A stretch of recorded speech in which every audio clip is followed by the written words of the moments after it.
A1 TV news ವೀಕ್ಷಕರಿಗೆ ಸ್ವಾಗತ. ಕಾಂಗ್ರೆಸ್ನ ಸಂಘಟನ್ ಸೃಜನ್ ಅಭಿಯಾನಕ್ಕೆ ಚಾಲನೆ, ಯುವ ನಾಯಕತ್ವ, ಸೋಷಿಯಲ್ ಮೀಡಿಯಾ ಪರಿಣತರಿಗೆ ಆದ್ಯತೆ. ಅಖಿಲ ಭಾರತ ಕಾಂಗ್ರೆಸ್ ಸಮಿತಿ ವತಿಯಿಂದ ದೇಶಾದ್ಯಂತ ಹಮ್ಮಿಕೊಳ್ಳಲಾಗಿರುವ ಸಂಘಟನ್ ಸೃಜನ್ ಅಭಿಯಾನಕ್ಕೆ ಚಿಂತಾಮಣಿಯಲ್ಲಿ ಚಾಲನೆ ನೀಡಲಾಯಿತು.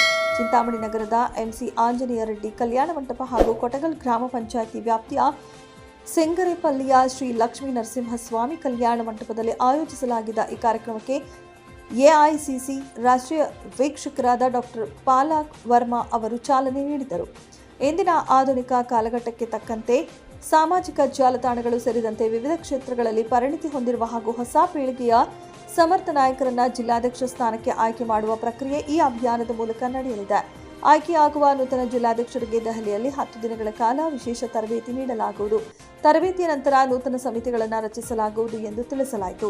ಕೆಪಿಸಿಸಿ ಅಧ್ಯಕ್ಷ ವಿಆರ್ ಸುದರ್ಶನ್ ಹಾಗೂ ಶಾಸಕ ಡಾಕ್ಟರ್ ಎಂಸಿ ಸುಧಾಕರ್ ಅವರು ಮಾತನಾಡಿ, ಯುವ ಪೀಳಿಗೆಯನ್ನ ಮುಂಚೂಣಿಗೆ ತರುವ ಮೂಲಕ ತಳಮಟ್ಟದಲ್ಲಿ ಪಕ್ಷವನ್ನು ಮತ್ತಷ್ಟು ಗಟ್ಟಿಗೊಳಿಸುವುದು ಈ ಅಭಿಯಾನದ ಪ್ರಮುಖ ಉದ್ದೇಶವಾಗಿದೆ ಎಂದು ಹೇಳಿದರು. ಕಾರ್ಯಕ್ರಮದಲ್ಲಿ ಕೋಲಾರ ಲೋಕಸಭಾ ಕ್ಷೇತ್ರದ ಅಭ್ಯರ್ಥಿ ಗೌತಮ್, ಚಿಕ್ಕಬಳ್ಳಾಪುರ ಜಿಲ್ಲಾ ಕಾಂಗ್ರೆಸ್ ಅಧ್ಯಕ್ಷ ಕೇಶವರೆಡ್ಡಿ, ಕೆಪಿಸಿಸಿ ಪ್ರಧಾನ ಕಾರ್ಯದರ್ಶಿ ಕಾರ್ತಿಕ್ ಹಾಗೂ ಪಕ್ಷದ ವಿವಿಧ ಹಂತದ ಪದಾಧಿಕಾರಿಗಳು ಮತ್ತು ಕಾರ್ಯಕರ್ತರು ಉಪಸ್ಥಿತರಿದ್ದರು. ಪ್ರತಿ ದಿವಸ ಸಾಯಂಕಾಲ ನೀವು ಬಳಸಿಕೊಡ್ತಾರೆ. ನೀವು ಬರ್ತಾ ಇದ್ದೀರಾ, ಚಿಕ್ಕಬಳ್ಳಾಪುರ ಜಿಲ್ಲೆ ಪ್ರತಿ ಬರ್ತಾ ಇದೆ. ಏನಾಗಿದೆ ಅಂತ ಹೇಳಿದ್ರೆ, ಚಿಕ್ಕಬಳ್ಳಾಪುರದಲ್ಲಿ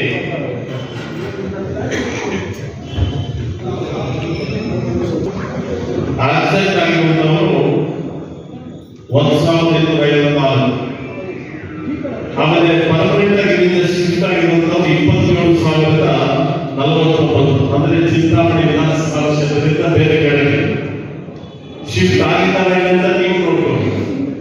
BLO ಸರಿಯಾಗಿ ಬಂದಿದ್ದಾರಾ ಇಲ್ವಾ, ಅಥವಾ ನಮ್ಮ BLO ಹೋಗಿದ್ದಾರಾ ಇಲ್ವಾ, ಅಥವಾ ಏನಾದರೂ ಸ್ಪೆಲ್ಲಿಂಗ್ ಏನಾದರೂ ಮಿಸ್ಟೇಕ್ ಆಗಿದೆಯಾ, ಇದೆಲ್ಲ ವಿವರಗಳನ್ನ ನಮ್ಮ BLO ಹಾಗೆಯೇ ನಮ್ಮ ಬ್ಲಾಕ್ ಪ್ರೆಸಿಡೆಂಟ್ಗಳು ನಮ್ಮ ಸುಧಾಕರ್ ಅವರ ಜೊತೆ ಮಾತಾಡಿ ಇದನ್ನ ನೋಡಿ, ಯಾಕಂತ ಹೇಳಿದ್ರೆ ಅದು ದೊಡ್ಡ ಪ್ರಮಾಣದಲ್ಲಿದೆ.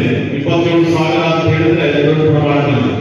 ಆಮೇಲೆ ತೀರ್ಕೊಂಡಿದ್ದಾರೆ, ಯಾರು ನಿಧನರಾಗಿದ್ದಾರೆ 6,586, ಮತ್ತೆ ಡೂಪ್ಲಿಕೇಟ್ ಅಂತ ಹೇಳಿದ್ರೆ ಬೇರೆ ಬೇರೆ ಕಡೆ 2 ಕಡೆ 3 ಕಡೆ ಮತದಾರರ ಪಟ್ಟಿಯಲ್ಲಿ ಮಾಡಿಕೊಂಡಿರುವಂತಹ ಸಂಖ್ಯೆ 2,315 ಅಂತ ನನಗೆ ಇದು 5ನೇ ತಾರೀಕಿನ ಸಾಯಂಕಾಲ ಆಗಿರತಕ್ಕಂಥ ವಿವರಗಳು. ಹಾಗಾಗಿ ಈಗಾಗಲೇ ನಾವು ಎಲೆಕ್ಷನ್ ಕಮಿಷನ್ಗೆ ಎಲ್ಲ ಪೊಲಿಟಿಕಲ್ ಪಾರ್ಟೀಸ್ ವಿನಂತಿ ಮಾಡಿದ್ವಿ. ನಾವು ಕೂಡ ಹೇಳಿದ್ವಿ, ಬಹಳ ದೊಡ್ಡ ಸಂಖ್ಯೆಯಲ್ಲಿ ಕರ್ನಾಟಕದಲ್ಲಿ 1,09,00,000 ಜನ AHPಗಳು ಬರ್ತಾ ಇದ್ದಾರೆ. ಹಾಗಾಗಿ ಇದರ ಬಗ್ಗೆ ಕೂಡಲೇ ಗಮನ ಹರಿಸಬೇಕಾಗುತ್ತೆ. ಹಾಗಾಗಿ ಸಮಯ ಕೊಡಬೇಕಾಗುತ್ತೆ ಅಂತೀವಿ. ನಿಮಗೆ ಹೆಚ್ಚು ಸಮಯನ ಹೆಚ್ಚಿಸ್ತಾ ಹೋದ್ರೆ ಸರ್ಕಾರಿ ಇಲಾಖೆಗಳಲ್ಲಿ ಕೆಲಸ ಕೂಡ ತೊಂದರೆ ಯಾರಿದ್ದಾರೆ ಅವರ ಯಾವುದೇ ಕಾರಣಕ್ಕಾಗಿ ಮತದಾರ ಪಟ್ಟಿಯಿಂದ ಹೊರಗೆ ಹೋಗಬಾರದು ರೀತಿಯಲ್ಲಿ ನೋಡ್ಕೊಳ್ಬೇಕು. ಎರಡನೇದು, ನಮ್ಮ ಕಾಂಗ್ರೆಸ್ ಪಕ್ಷದ ಹಿತೈಷಿಗಳಿದ್ದಾರೆ, ಬೆಂಬಲಿಗರು ಯಾರಿದ್ದಾರೆ, ಸುಧಾಕರ್ ಅವರ ಅಭಿಮಾನಿಗಳು ಯಾರಿದ್ದಾರೆ, ಅವರು ಯಾವುದೇ ಕಾರಣಕ್ಕಾಗಿ ಮತದಾರ ಪಟ್ಟಿಯಿಂದ ಹೊರಗೆ ಹೋಗಬೇಕಂತ ರೀತಿಯಲ್ಲಿ ನೀವು ನೋಡ್ಕೊಳ್ಬೇಕು. ಸೊ ಇದು ಏನಾಗುತ್ತೆ, ಅವರು ಬಿಜೆಪಿಯವರ ಉದ್ದೇಶ ಏನು ಅಂತ ಹೇಳಿದ್ರೆ, ಸುಮಾರು 50-60 ಕ್ಷೇತ್ರಗಳನ್ನ ಹೊಂದಿಸಿದೆ. ಸುಮಾರು 100 ಮತಗಳಿಲ್ಲ. ಈಗ ದಿನೇಶ್ ಗುಂಡೂರಾವ್ ಗೆದ್ದಿರುವಂತದ್ದು 100 ಮತಗಳಿಲ್ಲ. ಹಾಗೆ ಕೆಲವು ಕ್ಷೇತ್ರಗಳಲ್ಲಿ 200-300 ಮತಗಳಲ್ಲಿ ಗೆದ್ದಿದ್ದಾರೆ. 5,000-10,000 ಮತಗಳಲ್ಲಿ ನಮ್ಮ ಪಕ್ಷದ BLO ಗೆದ್ದಿದ್ದಾರೆ. ಹಂತದಲ್ಲಿ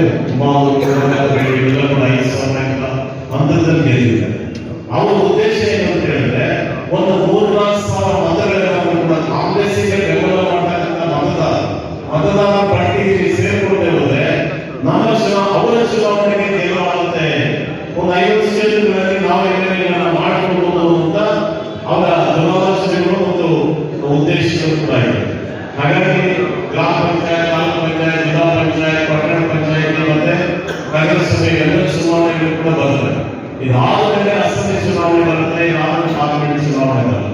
ಮತದಾರ ಪಟ್ಟಿ ಬಹಳ ಮುಖ್ಯ ಆಗಿದೆ. ಹೇಗೆ ಒಂದು ಆಧಾರ್ ಕಾರ್ಡ್ ಮುಖ್ಯ ಆಗುತ್ತೆ, ಹೇಗೆ ವೋಟರ್ ಐಡಿ ಕೂಡ ಅಷ್ಟೇ ಮುಖ್ಯ ಆಗುತ್ತೆ.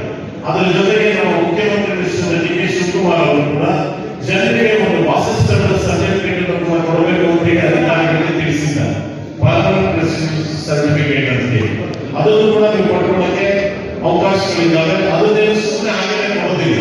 ನೀವು ಆಧಾರ್ ಕಾರ್ಡ್, ವಾಸಸ್ಥಳ ಮಾಡ್ತಕ್ಕಂಥ ದಾಖಲೆಗಳು, ಹಿಂದಿನ ವೋಟರ್ ಐಡಿ ಇವನ್ನೆಲ್ಲ ಕೊಟ್ಟರೆ ಮಾತ್ರ ಆ ದಾಖಲೆಗಳನ್ನ ಕೊಡ್ತಾರೆ. ಅದರಿಂದ ಎಲ್ಲ ದಾಖಲೆಗಳನ್ನು ಕೂಡ ನಾವು ತೆಗೆದುಕೊಳ್ಬೇಕಾಗುತ್ತೆ.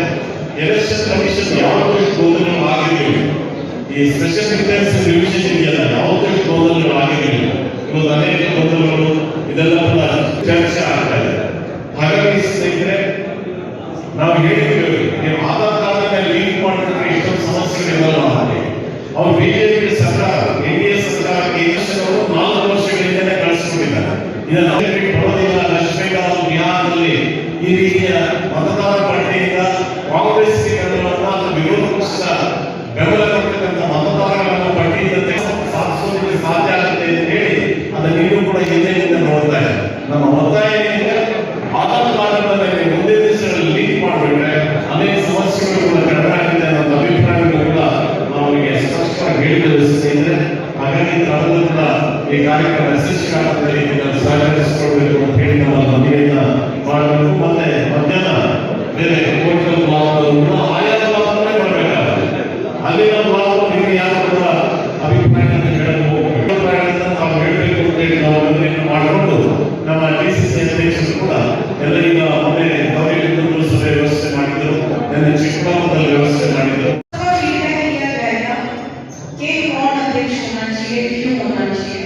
उसके साथ साथ पीसीसी से ऑब्जर्वर्स सुदर्शन जी, कार्तिक जी जो आए हैं, वो भी फीडबैक लेंगे. मंडल लेवल, ब्लॉक लेवल की आपकी कोई जानकारी हो जो आप साझा करना चाहते हो, वो इनपुट्स वो भी लेंगे. आने वाले समय में जिला देश की जिम्मेदारी भी बढ़ रही है और उनके जो पावर्स हैं वो भी बढ़ रहे हैं. तो जैसे कि प्रक्रिया होने के साथ साथ मैं शेयर पैनल बनाऊंगी, जो भी इनपुट आपसे मिलेंगे उस पर निर्भर होकर उसमें SC, ST, OBC, माइनॉरिटी, महिला सबका समावेश करने का प्रयास है. वो पैनल 13 तारीख को मैं सबमिट करूंगी ऑनलाइन कोर्ट में दिल्ली ऑफिस. उसके पश्चात हम दिल्ली जाएंगे और KC वेणुगोपाल जी, वो सभी दूसरे शायद राहुल जी खड़गे जी होंगे, पूरे इनपुट्स लेके डिस्कशन करेंगे. साथ साथ जो आपके प्रदेश के नेता है, पीसीसी प्रेसिडेंट है, CM और सीनियर लीडर्स हैं, उनको भी बुलाया जाएगा, उनसे भी इनपुट लिए जाएंगे. इसके साथ पॉलिटिकल ಕೆಲವು ಗುಂಪು ಕಟ್ಟೋದು ಬೇಡ, ಮತ್ತೆ ಯಾರು ಕೂಡ ಗುಂಪಾಗಿ ಹೋಗಬಾರ್ದು. ಗುಂಪು ಹಾಗೆ ನೀವೆಲ್ಲ ಹಾಗೆ ಕೂತ್ಕೊಳ್ಳಿ. ನಾನು SR ಬಗ್ಗೆ ನಿಮಗೆ ಒಂದೆರಡು ಮಾಹಿತಿಗಳನ್ನು ಕೊಡೋದಿದ್ದೇನೆ. ಆಮೇಲೆ ಯಾವ ರೂಮಲ್ಲಿ ಕೂಡ್ತಾರವರು ರೂಮ್ ನಂಬರ್ 1 ಅಲ್ಲಿ ಕೂಡ್ತಾರೆ, ಗೊತ್ತಾಯ್ತಲ್ಲ. ಆಮೇಲೆ ಯಾಕೆಂದ್ರೆ ಟ್ರಾನ್ಸ್ಲೇಷನ್ ನಿಮಗೆ ಅವರಿಗೆ ಏನಾಗುತ್ತೆ, ಹಿಂದಿಯಲ್ಲಿ ಹೇಳಬೇಕು, ಇಂಗ್ಲಿಷ್ ಹೇಳಬೇಕು. ಯಾಕೆ ಇಂಗ್ಲಿಷ್ ಬರ್ತದೆ ಇಂಗ್ಲಿಷ್ ನಲ್ಲಿ ಹೆಚ್ಚು ಸಮಯವನ್ನು ದಯಮಾಡಿ ತಗೋಬೇಡಿ. ಯಾಕಂದ್ರೆ ಮಧ್ಯಾಹ್ನ ಇನ್ನೊಂದು ಕ್ಲಾಸಿನ ಸಭೆ ಕೂಡ ಇದೆ, ಕೋರ್ಟ್ಗಳಲ್ವಾ, ಕೋರ್ಟ್ಗಳು ಇನ್ನೊಂದು ಸಭೆ ಕೂಡ ಇದೆ. ಈಗ ಎಷ್ಟು ಸಮಯ, ಎಷ್ಟು ಈಗ 12 ಕಾಲದಲ್ಲಿ ಈ ಸಭೆಯನ್ನ 1:45 ಮುಕ್ತಾಯ ಮಾಡಬೇಕು. 1 ಗಂಟೆಗಳ ಕಾಲ ಮಾತ್ರ ಅವಕಾಶಗಳಿರುತ್ತೆ, ಅದರಿಂದ ಹೆಚ್ಚು ಸಮಯವನ್ನು ತಗೊಳ್ಬಾರ್ದು. ಆಮೇಲೆ ಇನ್ನೊಂದೇನು ಅಂತ ಹೇಳಿದ್ರೆ ಅವ್ರಿಗೆ ಬರ್ಕೊಳ್ಳೋದು ಕಷ್ಟ ಆಗುತ್ತೆ. ನೀವು ಯಾರು ಹೋಗ್ತೀರಾ ಅವ್ರು ನನ್ನ ಹೆಸರು, ಡೆಸ್ಟಿನೇಷನ್, ಫೋನ್ ನಂಬರು, ಅವರ ಊರ ಹೆಸರು ಒಂದು ಸಿಂಪಲ್ ಬರ್ಕೊಂಡ್ಬಿಟ್ರೆ ಬಹಳ ಸುಲಭ ಆಗುತ್ತೆ. ಇದನ್ನು ಅವರನ್ನೆಲ್ಲ ಬರ್ಕೊಂಡು ಕೂತ್ಕೊಂಡು ಕೊಡುಗೆಯನ್ನು ಕೊಟ್ಟಿದ್ದಾರೆ. ಇದರ ಪರಿಣಾಮ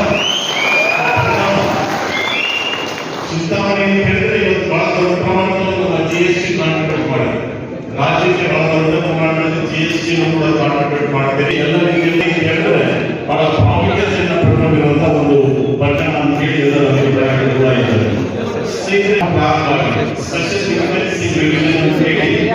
ಮತದಾರರ ಪರಿಶೀಲನೆ ಪ್ರಾರಂಭವಾಗಿದೆ. ಅದು ಇವತ್ತಿನ ಮುಕ್ತಾಯ ಆಗಬೇಕಾಗಿತ್ತು.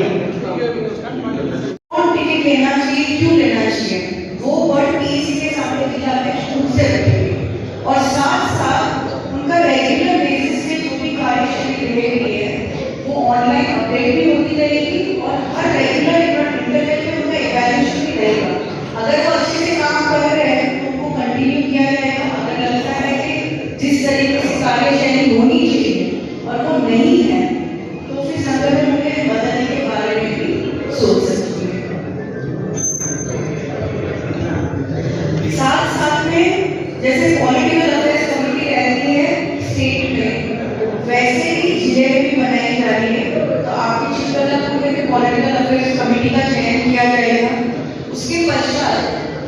अलग पोटेंशियल फ्यूचर लीडर्स हैं जो लगता है जमीन में अच्छा कार्य नहीं कर रहे हैं, कम उम्र है और आने वाले समय में उनका भविष्य अच्छा हो सकता है, उनमें लीडरशिप क्वालिटी है, तो उनका भी चयन किया जाए।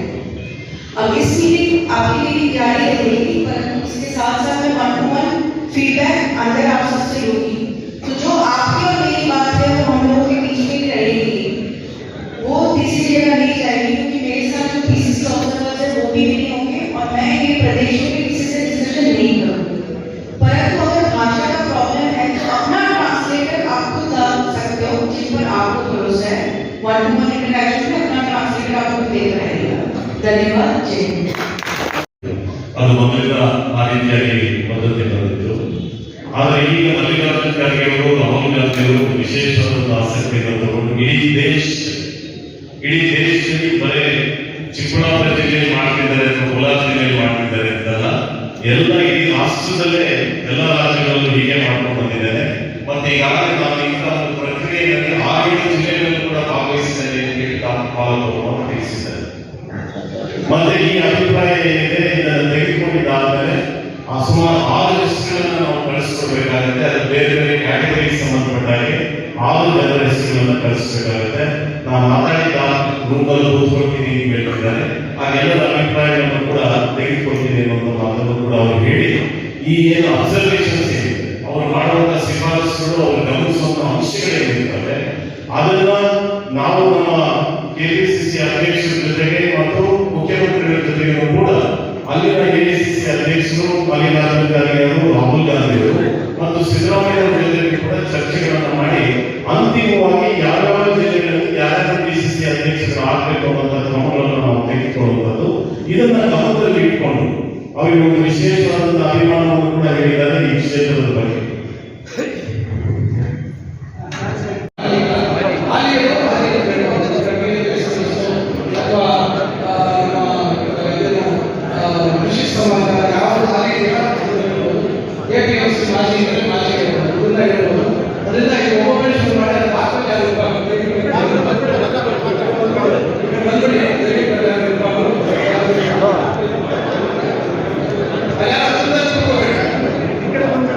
ನಲವತ್ತು ಜಿಲ್ಲೆಗಳಲ್ಲಿ ಏಕಕಾಲಕ್ಕೆ ಈ ಅಭಿಯಾನ ಶುರುವಾಗಿದೆ.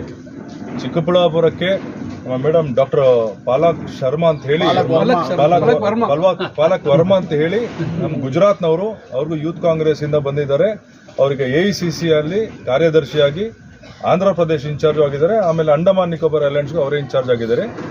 ಈ ಕಾರ್ಯಕ್ರಮ ಸಂಬಂಧವಾಗಿ ಚಿಕ್ಕಬಳ್ಳಾಪುರ ಜಿಲ್ಲೆಗೆ ಇವ್ರನ್ನ ಇನ್ಚಾರ್ಜ್ ಆಗಿ ಹಾಕಿದ್ದಾರೆ, ಅಬ್ಸರ್ವರ್ ಆಗಿದ್ದಾರೆ. ಅವ್ರ ಜೊತೆಗೆ ಕಾರ್ತಿಕ್ ಜನರಲ್ ಸೆಕ್ರೆಟರಿ ಅವರು ಕೆಪಿಸಿಸಿ, ಆಮೇಲೆ ನನ್ನನ್ನು KPCC general secretary, vice president Sudarshan ಅವ್ರನ್ನು ಕೂಡ ಇದಕ್ಕೆ ಇನ್ಚಾರ್ಜ್ ಹಾಕಿದ್ದಾರೆ. ಈ ಹೊಸ ಬೆಳವಣಿಗೆ ಏನಂದ್ರೆ ಈಗಿನ ಕಾಲಕ್ಕೆ ತಕ್ಕಂತೆ ಜಿಲ್ಲಾಧ್ಯಕ್ಷನ ಆಯ್ಕೆಯ ಪ್ರಕ್ರಿಯೆ. ಯಾಕಂದ್ರೆ ಬಹಳ ವರ್ಷಗಳಿಂದ ಸ್ವಲ್ಪ ನಮ್ಮ ಹಳೆ ತಲೆಮಾರುಗಳನ್ನ ಅವರ ಯೋಗ್ಯತೆ ಅನುಸಾರವಾಗಿ, ಅನುಭವದ ಆಧಾರವಾಗಿ ನಮ್ಮ ಜಿಲ್ಲಾಧ್ಯಕ್ಷನ ಕೊಡ್ತಾ ಇದ್ವಿ. ಈಗ ಸ್ವಲ್ಪ ಸೋಷಿಯಲ್ ಮೀಡಿಯಾ ಎಲ್ಲದರಲ್ಲೂ ಪರಿಣಿತಿ ಹೊಂದಿರುವಂಥ ಜಿಲ್ಲಾಧ್ಯಕ್ಷನ ಆಯ್ಕೆ ನಡೀತಾ ಇದೆ. ಇದರ ಆಯ್ಕೆ ನಂತರ 10 ದಿನ ಅವ್ರಿಗೆ ದೆಹಲಿಯಲ್ಲಿ ಎಲ್ಲ ಜಿಲ್ಲಾಧ್ಯಕ್ಷರಿಗೂ ಟ್ರೈನಿಂಗ್, ಅದಾದ ಮೇಲೆ ಎಲ್ಲ ಹೊಸದಾಗಿ ಕಮಿಟಿಗಳು ಮಾಡ್ತಾರೆ. ಇದರಿಂದ ಪಕ್ಷಕ್ಕೆ ಇನ್ನೂ ಸ್ವಲ್ಪ ಬಲ ಬರ್ತದೆ.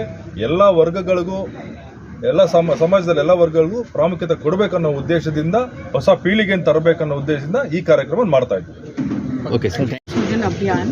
It is happening across Karnataka right now.